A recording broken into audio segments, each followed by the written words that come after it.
feel like for right field, there's a very consensus top five. Like maybe not a consensus order, but a very consensus list of the five best right fielders. I did put in the notes like there's a significant gap between number 5 and number 6 for Five and me. six. Yep. Um, whatever order that may be in. Uh, Yeah. I you wouldn't know, be surprised if we have the same top five in order, to be completely honest. You want to start this one? yeah, sure. Yeah, you started starting pitchers, so I will go ahead and start with right fielders, where I have sort of a legacy guy at number 10.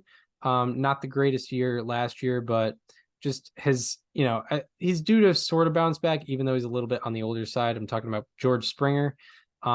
He's still a solid player, but drops in average exit velocity, barrel rate, defensive performance, and speed have taken him out of the elite conversation, in my opinion. He had the lowest barrel rate and home run rate of his career in 2023, which resulted in the lowest slugging and OPS of his entire career. However, still looking at it maybe on the longer term scale, in the last two seasons, he has still had a 116 OPS plus and relatively average defense. So I still think he's a quality player. Even though he's heading into his age, I think 34 or 35 season, there still could be a potential bounce back. I know he underperformed his expected numbers a little bit as well. So yeah, I still have him top 10, but I could easily see a case for him being outside the top 10. Who do you have number 10? Yeah, George Springer. I'll just spoil this right now. He was my number 11. Yeah. Yeah, I was very close. My number 10, I feel like this is a guy that you had as a player to watch at one point. I could be wrong though. It is Anthony Santander from the Baltimore Orioles. Did you have him as a player to watch? No, you No, didn't. he was one of I know four. he was. I know he was one of Bailey's guys. Okay, I don't know why I feel like. Anyway, I put Anthony Santander. He had a pretty good year offensively, kind of a very on par year to what he's had throughout the course of his career. He hits the ball very well, very hard. Gets it in the air a lot, which is very good as a right-handed hitter in Baltimore.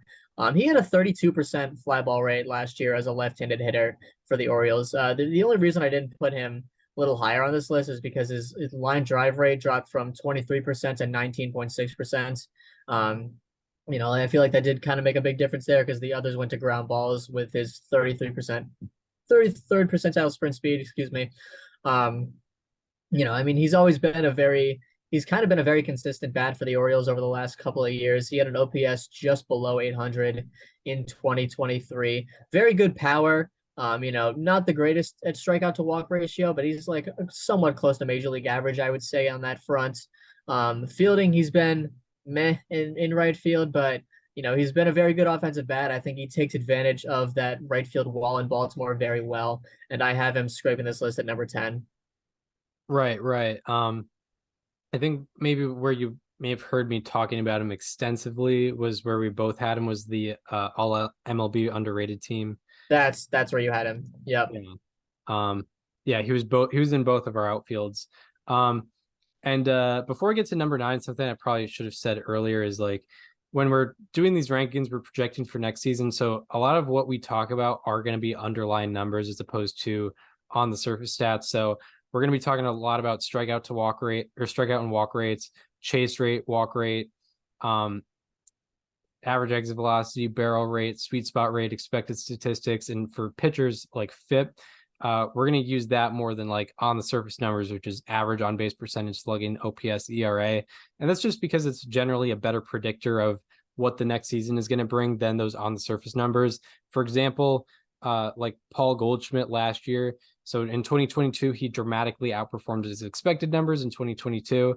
But then his OPS dropped 161 points the next year, despite his underlying numbers staying about the same. He just had like more his underlying numbers were just more in line with his actual numbers in 2023.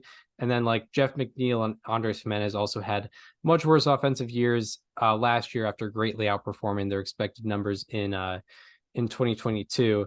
And then on the other end of the spectrum, Corey Seager and Max Kepler had huge bounce back seasons after years in which they underperformed their expected numbers. So that's why a lot of the time we won't reference like straight up a guy's, average and OPS.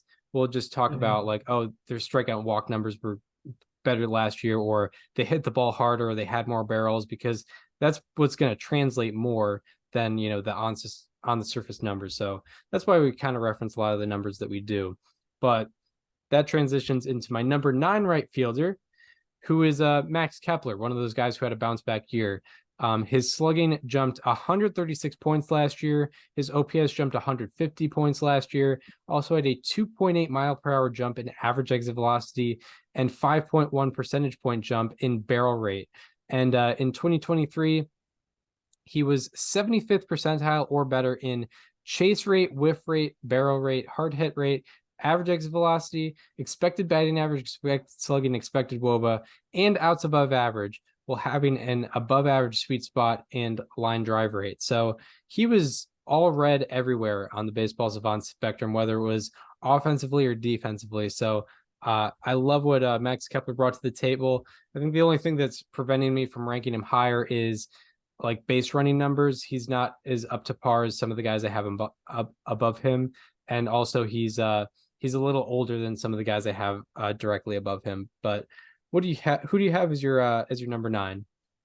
So number 9, I have a guy that really broke out last year, kind of went from an unknown to a guy that is obviously on one of these lists, Josh Lowe from the Tampa Bay Rays. When you look at Josh Lowe on Fangraphs from last year, he has kind of the making of guy you'd expect to regress next year. He had, a 24.8% strikeout rate, a 6.2% walk rate, not the strongest walk to strikeout ratios, 357 BABIP, which is not, doesn't feel sustainable over, he didn't qualify last year. He only had 501 plate appearances. So, in a qualifying season, not sure if it's something that would, it's be sustainable. But if you look at his Savant page, he actually was kind of on par with how he should have been.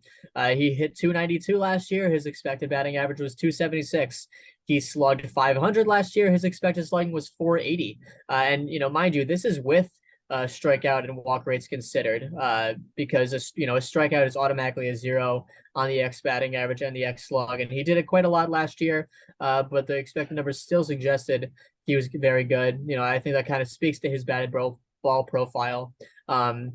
He had a 36% sweet spot rate last year, good for 69th percentile. He had very good sprint speed. Defense struggled. He struggled a bit. He actually had very good base running numbers, a 7 BSR, 2.1 BSR last year in just shy of 200 plate appearances. Everything about Josh Lowe kind of took me by surprise because, you look at his performance and you're like, wait a minute, that guy put up a 130 weighted runs created plus. You go to Savant, it's like, oh yeah, he did. And he kind of deserved it actually. He had a high fly ball rate last year in a Tropicana field, which is pretty friendly for pull side hitters. Generally speaking, whether you're lefty or righty, he actually went straight away more than anything else last year, which is good which is good for batting average, even good for slugging to a degree too. But Josh Lowe is a guy that I was kind of expecting to kick off this list, but I ended up putting him at number 9 because I think there is some sustainability to his performance. Yeah, for sure. And we'll double down here because I have him number 8, and we can talk about him even a little bit more. Josh Lowe, yeah, he's a very interesting player. I don't think a lot of people know about him yet, but he was a very quality player last year. He has, and this goes to the non-qualifying thing, him having one less plate appearance than the qualifier, Yeah. but he had the only non-qualifying season in baseball history with 20 Oh plus my God. runs, 30 plus doubles, and 30 plus stolen bases. Yeah, dude, not qualifying. He did it in just 501 plate appearances. Yeah, he had a very small sample size to get those 20 home runs, 30 doubles, and 30 stolen bases. But nonetheless, like very, very impressive. He also he was kind of on par with his expected numbers but still outperform them a little bit. But you can expect that when you have an 86th percentile sprint speed. Like he's a very fast runner. That's why he was able to get 32 stolen bases. And along with that, still had a 68th percentile expected WOBA, 81st percentile expected slugging. And for me, why I have him ahead of Max Kepler is his base running edges him out for me, because he stole 32 bases and only got caught 3 times. That's really, really good. Even though Kepler has a little bit more better of a batted ball profile, I think Lowe's base running puts him over for me, as well as his youth a little bit too. I think he's heading into his age 26 season or something like that. Who do you have as your number 8? Number 8, I have a guy. I feel like this guy's almost too good to be at number 8 with his batted ball profile, but I mean, I do think there are 7 right fielders better than him.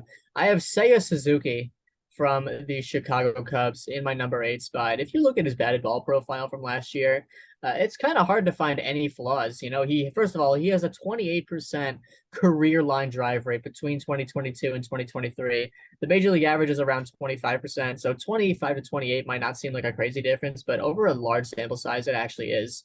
And it's not even really coming at the expense of fly balls, because he had a 24% fly ball rate last year, 24.6% overall. That's actually above the league average. And his ground ball rate has been below the major league average over his career. And even then, he has a 79th percentile sprint speed. So it's not like ground balls are the end of the world for him.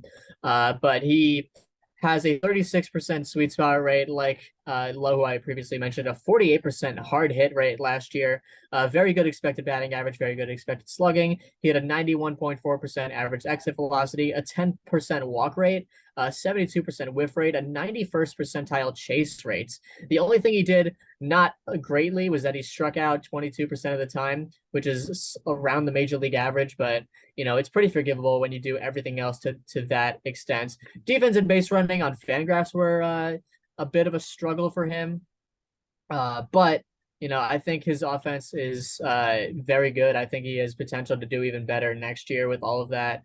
I did put Seiya Suzuki at my 8 for that reason. Yeah, for sure, for sure. Very, very encouraging stuff in his second year over from Japan. What I think it's what a lot of fans are hoping for, or what a lot of Red Sox fans are hoping for with Masataka Yoshida, is just that general improvement from first year to second year in the States. So yeah, hopefully that goes down. My number 7 is a very, very young man, very highly touted prospect when he came up, but also I'm just optimistic about what he can bring to the table in 2024. Yes, sir. I like this. I like where this Talking is going. about Riley Green, Yeah. who unfortunately was called up like 5 days before you were about to interview him. One day. One day. Yep. Yeah, very unfortunate. But yeah. regarding his 2023 season, where he did have some injury trouble, he still put up some great numbers. It was his age 22 season as well, which is why I'm also very optimistic about him. He was 74th percentile or higher in sweet spot rate, hard hit rate, barrel rate, average exit velocity, and all expected categories. And then on the bases, he was 7 for 7 on stolen bases and had a 49% extra base taken rate. His defensive numbers weren't great, but I think they were better in his rookie year. So I think he can improve on that as well. So I think there's just a lot to be optimistic about heading into his age 23 season. So that's why I have Riley Green at number 7, despite maybe not having quite the resume as some of the guys I have behind him. But yeah, I really like him going into 2023. Who do you have as your number 7? I also have Riley Green. Yeah, I mean, I think I made that kind of inferred with my reaction there, but I think Riley Green is 2 things away, maybe 3 things away from being an elite player. We talked about how there's a large gap between 5 and 6 on this list. Riley Green is a couple aspects away from being above that gap, and it's the ability to hit lefties consistently, better contact, and a better batted ball profile. He does have a 48%. He did have a 48.9% ground ball rate last year, and a 21.8% fly ball rate. I'd like to see those shift maybe like a couple percentile points each, maybe like 45 and 24% respectively. One thing that I love about him is that he does not pop the ball up at all. He has a 1% pop-up rate in his career with 500 batted balls. That is the lowest of the 204 batters over the last 2 seasons with at least 500 batted balls. He also has a 91.6% exit velocity and 11.3% barrel rates, and very good expected numbers in general. He had an expected slugging of about 500 last year, which is about 50 points above where his actual slugging was. His expected batting average is pretty on par with what he actually put up. He's walking at around a league average rate. Good sweet spot rate, good hard hit rate, good barrel rate. Extremely effective base running numbers, good sprint speed. There are a lot of things that he does very well, and he's only going into his age 23 season. So, I think Riley Green has shown that he has a very high ceiling so far. It's all about putting those few things together, but I have him at number 7, and that might even look pretty conservative by the end of the year.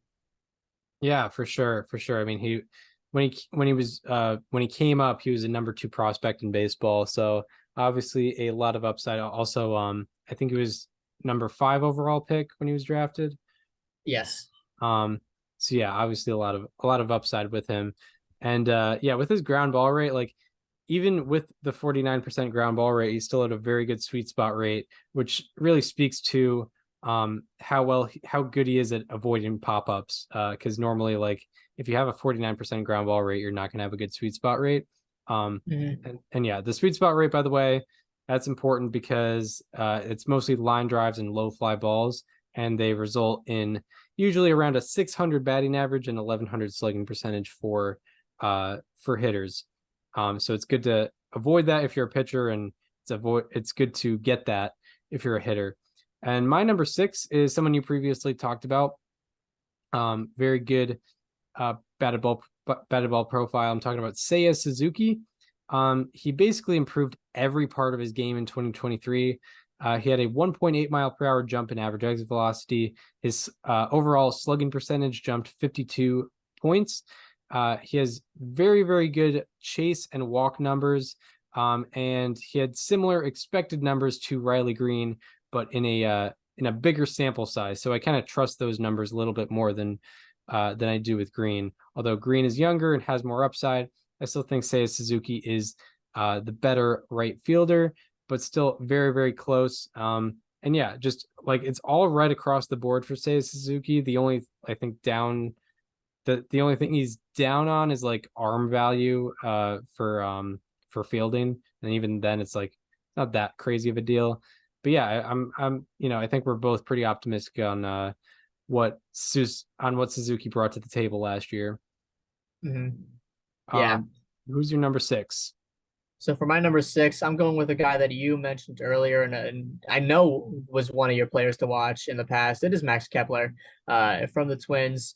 Yeah, he improved drastically last year. I don't know if it was the shift ban or not, but I don't think it was because his exit velocity went up almost 3 miles an hour between 2022 and 23. I don't think the shift had much to do with that. A 503 expected slugging, which was actually above what he really put up. 89th percentile there, 89th percentile as well on the average exit velocity. Every single one of his batting percentiles is above 50%. So he's, above average everywhere, but elite in a lot of the actual batted ball related metrics. Yeah, I mean, and also his fielding has been exceptional. It was last year on Baseball Savant. It did on Fangraphs did actually take kind of a step down, but he still had 4 outs above average on Baseball Savant. He had very good arm value, good arm strength, and yeah, the base running numbers are what they are. I'm not too worried about it because base running can be like very weird and inconsistent with guys, and Kepler's had good base running numbers before, so like, he could just go back to it next year. Like it's hard. I don't know. I find it very hard to weigh that when you never really know what a guy's going to do year in and year out. Yeah, he upped his fly ball rate to 31% last year. It was up from 24.5%. And, that's a really good combination of upping your exit velocity by 3 miles an hour, upping your fly ball rate by like 7-8 degrees or percent rather. Yeah, I think it's a very good combination, and I think if he does that again, Max Kepler is going to be kind of a leader in that Twins offense. Yeah, absolutely, absolutely. Yeah, So really. this is where Yeah, go ahead. this is where the gap is. Yes, for sure. But yeah, with Kepler, really optimistic about his exit velocity and and all other numbers regarding his offense. And yeah, with the base running numbers, like you do have to look at it over like a multi-year sample typically, because like two extra times being thrown out on the bases can really like throw your base running Yep. numbers off. So yeah, something to look out for when evaluating players. But yeah, now this is where the big gap is. I think this is where you Yeah. go from the Now, I think I just want to say, assuming we have the same top five, which I hope we do, because I think it'd be very hard to argue against any of these guys. I love that the only discrepancies on our list is the guys we have at 10, yes, which like yes. Springer was my 11. I'm sure you considered Santander. Yeah. Yeah. Yeah, like And yeah, it's the only difference we have. it's the only difference we have in terms of guys we put on the list. Yeah. Um, Mm.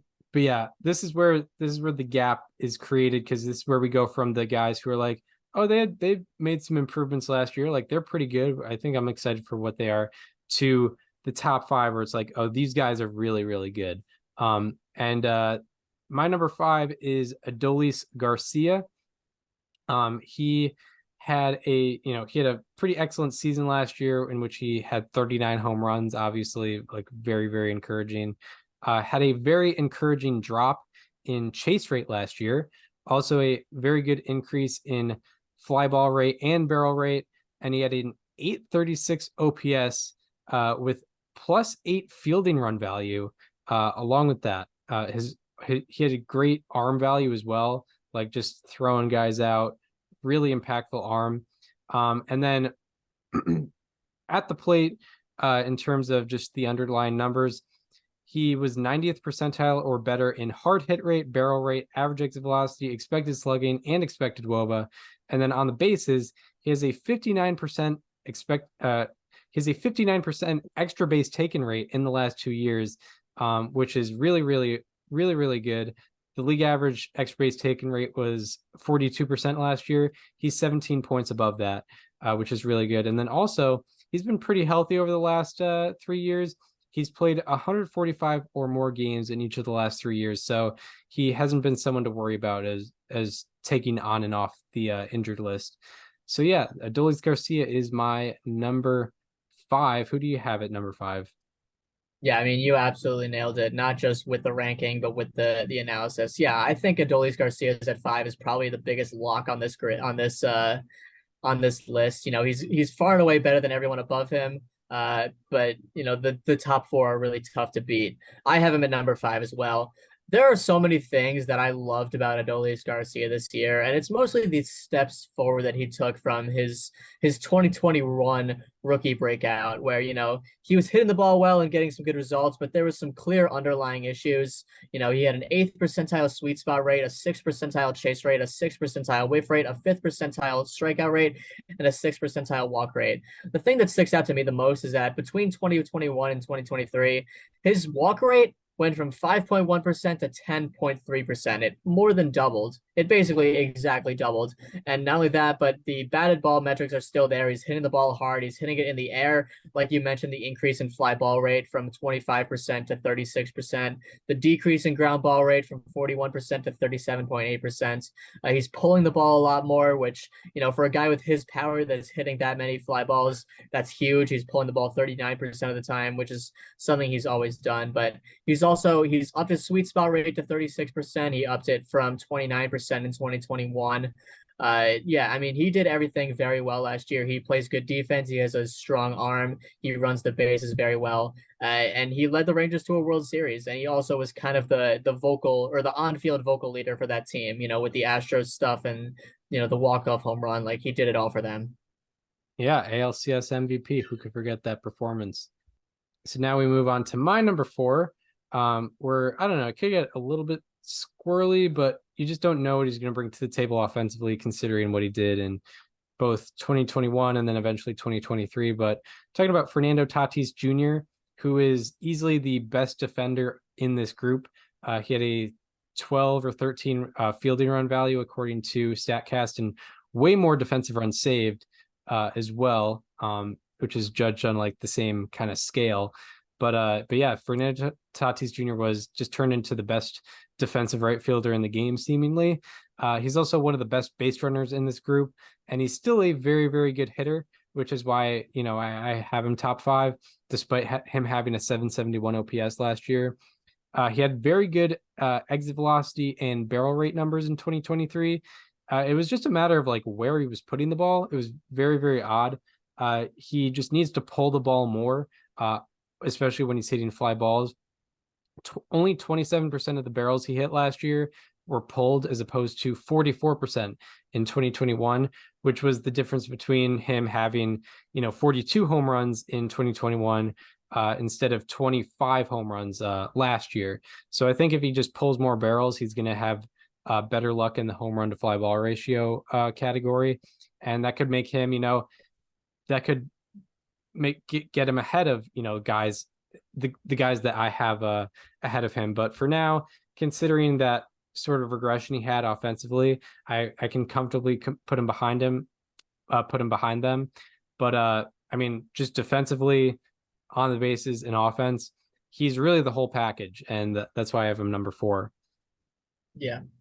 So this is where there is a bit of discrepancy. At my number 4, I did put Kyle Tucker from the Astros. Kyle Tucker has been, a very consistent offensive staple for the Astros for a few years now. It's kind of weird because he wasn't there in 2017. He really was only like kind of there in 2019, but he's like, he feels like a guy that's just always been there for them. But last year in particular, he was pretty much elite on every front of offense. He doesn't strike out. He walks a lot. He doesn't chase. He doesn't whiff. He hits the ball hard. He hits it in the air. He pulls the ball.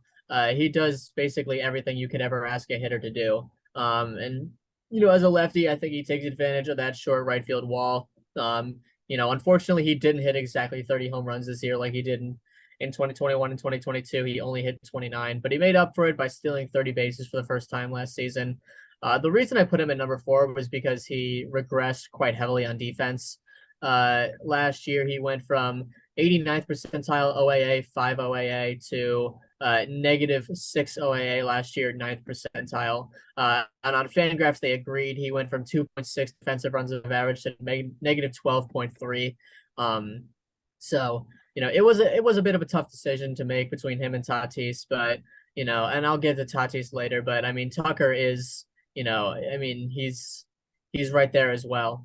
So I mean, the defensive regression was tough, but I mean, exactly what to expect from him on offense, and he did exactly that last year. Right. Yeah. Yeah, the Tatis versus Tucker debate is interesting because I think also with Tatis, there's like far more upside. Like if you're asking me to bet, like who's more likely to win an MVP this year, I'd say Tatis. But if you're asking me who's more likely to get, I don't know, 5 wins above replacement, I might say Kyle Tucker, and just have like a generally good positive season. I might just say Tucker, but I have Kyle Tucker number 3.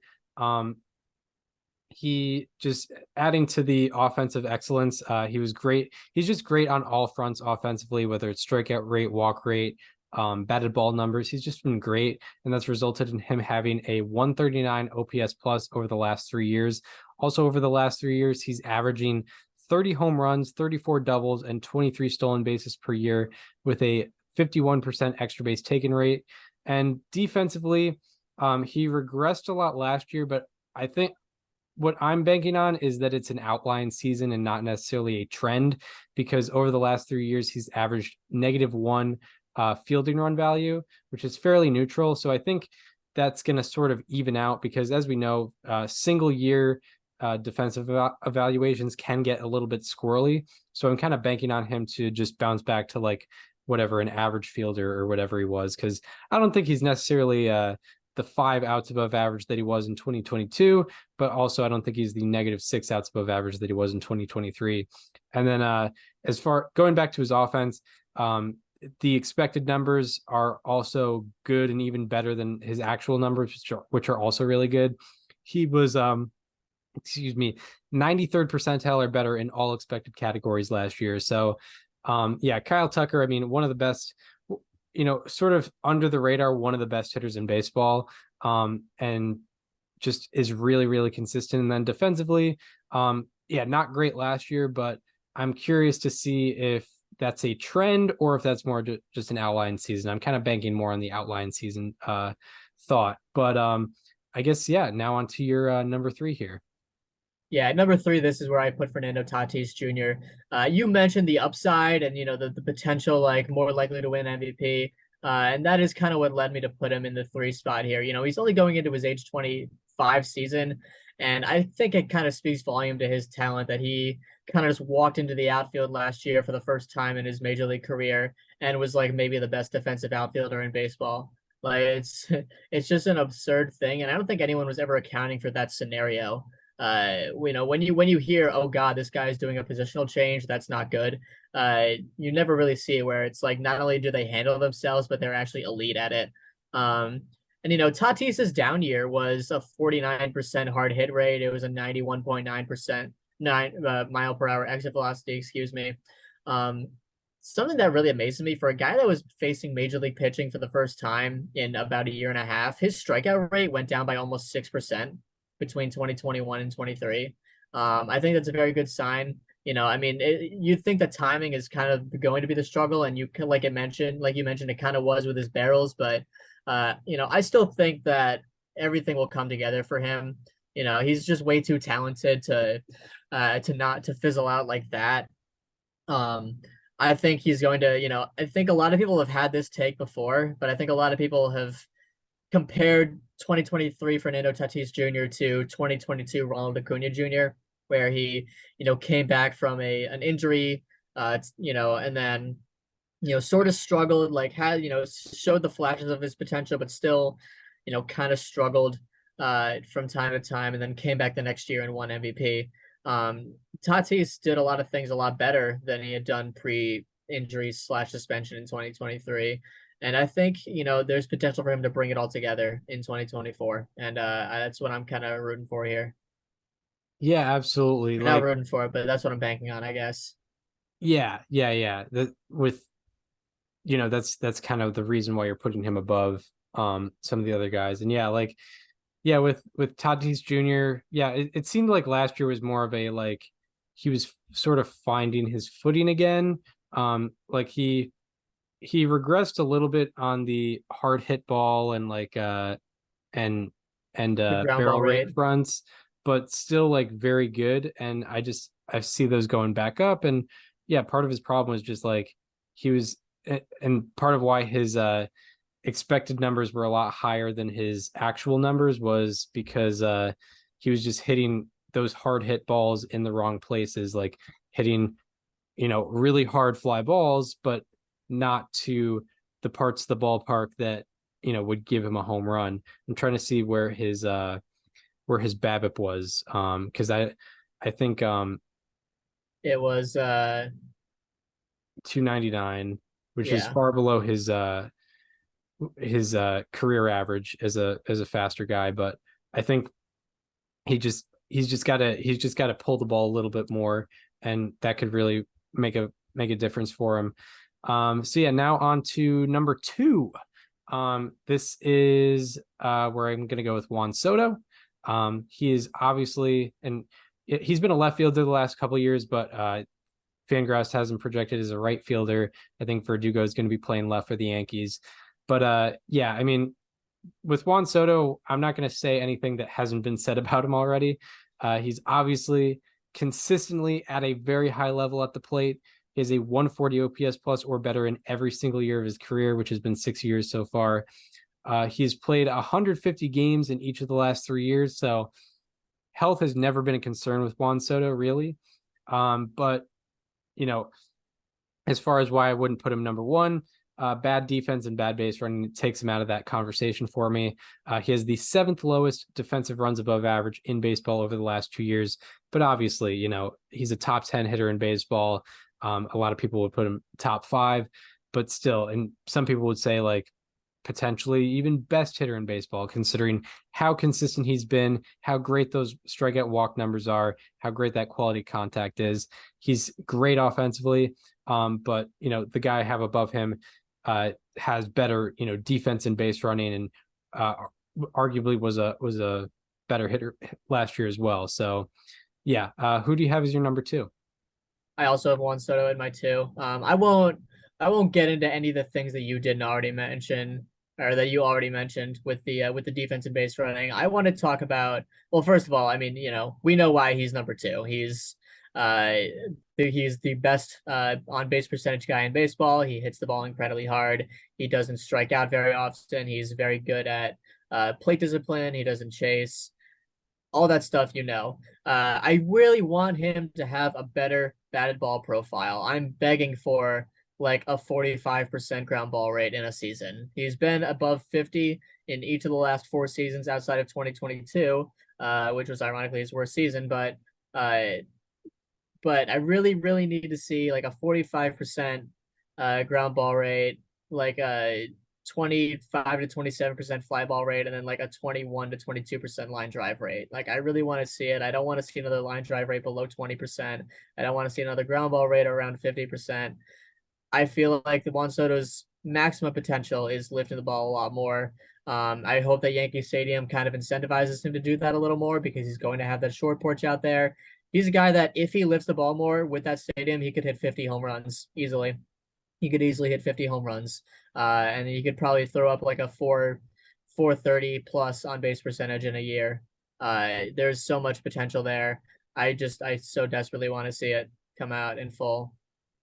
Yeah, 100%. And yeah, like we talk all day about his ability to walk and stuff, but he's still really good power hitter. He hit 35 home runs last year, and obviously, yeah, as you mentioned, like that potential, he has so much potential to do more. And yeah, like I was gonna actually compare his batted ball profile to 2021, but he also had a high ground ball rate there, which He is did. interesting because he had a 170 OPS Yeah. plus. So Yeah. yeah, it's Like I not. said, still feel like we haven't seen the most potential out of him. Yeah, exactly. So yeah, I wonder what that's all about. So yeah, obviously Juan Soto, both are number two, and what I imagine will happen is both of our number ones are George Ronald Springer. Acuna. Ronald Acuna. Wait, what did you say? Yeah, my number one is George Springer. I lied. I didn't put him at 11. No, it's yes, both of our number ones are Ronald Acuna Jr. That's pretty clear, I think. Yeah, he obviously MVP last year, historic season last year, and it was a well-earned historic season. He was 100th percentile in all of the expected categories and average exit velocity. What was really awesome from him was he cut his strikeout rate by more than half.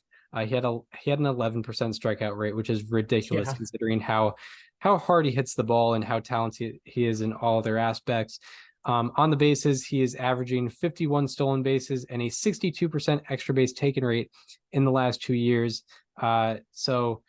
Defensively, he has been negative the past few years, but not enough to where it's like a problem. I think he's been -3 and -4 run values over the past two seasons, which is nothing too absurd to be that concerned about. Decline.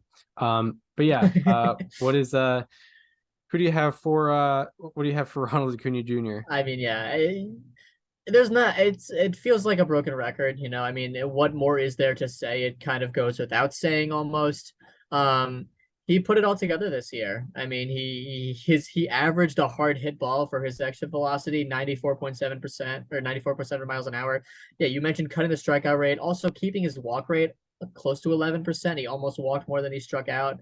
Um, yeah, I mean, he's very dynamic. Yeah, the defense was a little rough for him this year, but that's all right because he made up for it, more than made up for it in offensive base running. Keeping a 10-12 OPS while simultaneously stealing 73 bases is an absurd thing. It's not something, obviously it's not something we've ever seen. It might not be something we ever see again. You know, he he's so dominant at hitting virtually every pitch. He had over two run value per 100 in four seamers, sinkers, sliders, and curveballs and cutters, with minimum about 40 batted balls on each of those, which means for every 100 of so pitches he saw, he produced at least two runs, which is a lot. There's just nothing that you can really get by him. The pitch that he had a highest strikeout rate on, with like a subsequent amount of, with like a decent amount of plate appearances, was a slider at 14%. Like there's nothing that you can really do to beat him. And yeah, I mean he's my number one for sure. Yeah, and then obviously with the on the surface stuff, only 30-60 season in baseball history last year, only 40-70 season in baseball history, and he also had the only season in the live ball era with a 1,000 plus OPS and 70 plus stolen bases. The only other guys to do it in baseball history are Ty Cobb, Joe Kelly from the 1896 Baltimore Nice. Orioles, Nice. Pete Browning from the 1887 Louisville Colonels, and Billy Hamilton from the 1894 Philadelphia Phillies. Big list when you got Joe Kelly and Billy Hamilton on there, and I'm not talking about I'm not talking about like 2016. Yeah, nor the reliever for the Dodgers, Joe Kelly. Yeah. Yeah. Um, so yeah, do we want to just review our 1 through 10 here? I'll start since I Yes. started the list. Number 1, I got Ronald Acuna Jr. or I guess I'll go in reverse order. We'll Number go number 10, George 10, yeah. Springer. Number 9, Max Kepler. Uh, number 8 was Josh Lowe. Or no. Josh Yeah. Lowe. Number 7, I had Riley Green. Number 6, Seiya Suzuki. 5, Adolis Garcia. Number 4 was Fernando Tatis Jr. Number 3 was Kyle Tucker. Number 2 was Juan Soto, and number 1 was Ronald Acuna Jr. Your Yeah, number I 10 think through this is our 1. best this is our best list so far in terms of agreement. So I had Anthony Santander at number 10, Josh Lowe at 9, Seiya Suzuki at 8, Riley Green at 7, and Max Kepler at 6, Adolis Garcia at 5, Kyle Tucker at 4, Fernando Tatis Jr. at 3, Juan Soto number 2, and Ronald Acuna Jr. at number 1. Yes, it is a lot more ARR of us to agree on Yeah. stuff. We And next week we got the corners of the infield. We got first base and third base as our next rankings.